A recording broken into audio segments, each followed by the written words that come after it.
ఈ ఆలయంకి డబ్బులు మిస్యూజ్ అయినాయని రాజకీయాల వేదికలు వాడుకోవచ్చు. నేను ఈరోజు వెంకటేశ్వర స్వామి యొక్క గుళ్ళో వెంకటేశ్వర స్వామి ముందుండి మాట్లాడుతాను.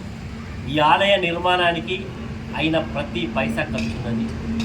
రాష్ట్ర ప్రభుత్వం డిఎంఎఫ్టీ ద్వారా 2.5 కోట్ల రూపాయలు అలాంటి ముఖ్యమంత్రి గారి యొక్క ఆదేశానుసారం శాంక్షన్ చేసిన 1.5 కోట్ల రూపాయలు తీసుకోవడం జరిగింది. అదేవిధంగా 2.5 కోట్ల రూపాయలు మరి మొదటి ఉండేటువంటి ప్రాణికి శాంక్షన్ కూడా చేపించడం జరిగింది. అది టెండర్ దశలో ఉండేటువంటి సందర్భంలో మొదటి టెండర్లో ఎవరు కాంట్రాక్ట్ ఇన్వాల్వ్ కాలేదు. కాంపౌండ్ వాళ్ళు ఇవన్నీ కూడా ఆల్రెడీ మెటీరియల్ అంతా కూడా ఉన్నాయి. కాబట్టి ఈ యొక్క ఆలయానికి ఆదాయం రావాలి.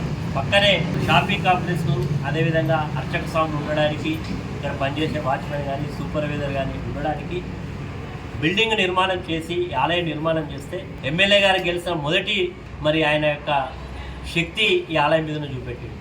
ఇక్కడ ఇది వితౌట్ ఎనీ పర్మిషన్ లేకుండా ఇక్కడ కట్టిండు, చెరువు శిఖంలో కట్టిండు. అంటే ఆనాడు హైకోర్టులోకి వెళ్ళి హైకోర్టు నుంచి స్టే ఆర్డర్ తీసుకొచ్చి ప్రభుత్వం తీసేటువంటి కలెక్టర్ గారు ఆ రోజు ఉండేటువంటి ఎండోమెంట్ మన రెవెన్యూ డిపార్ట్మెంట్ మున్సిపాలిటీ వాళ్ళ దగ్గర వారి మీద కూడా స్టే తీసుకురావడం, స్టే మీద ఉన్నది ఈ ఆలయం. ఇప్పటి వరకు వాళ్ళ ఇన్వాల్వ్మెంట్ లేకపోతే అవన్నీ కూడా పూర్తయ్యేటి, కొంత ఆదాయం ఆలయానికి వచ్చేది. ఇక్కడ ఉండేటువంటి అర్చక స్వాములు ఆలయ ప్రాంగణంలో ఉంటే ఎలాంటి భక్తులు వచ్చినా పుట్టినటువంటి పిల్లలు వారికి అన్నం తినిపించాలి, అన్నం చేసుకోవడానికి వస్తారు. కొంతమంది పెళ్ళి చేసుకొని ఇంటికి పోయేటప్పుడు గుడికి వచ్చి పూజ చేసుకుంటారు. అంటే ఇక్కడ ఉంటే 24 hours సర్వీస్.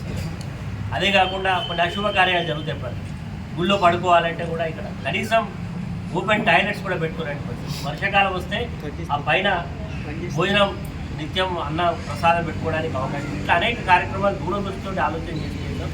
కానీ దురదృష్టం కొద్ది వ్యక్తుల యొక్క ఆలోచనలో సరిగ్గా లేకపోవడం వల్ల మరి ఇలాంటి అడ్డుకునేటువంటి ప్రయత్నం చేస్తాం. చివరికి కోర్టును ఆశ్రయించి స్టే తీసుకున్నాం. ఇప్పటికీ కోర్టులో స్టే ఉంది దీని మీద.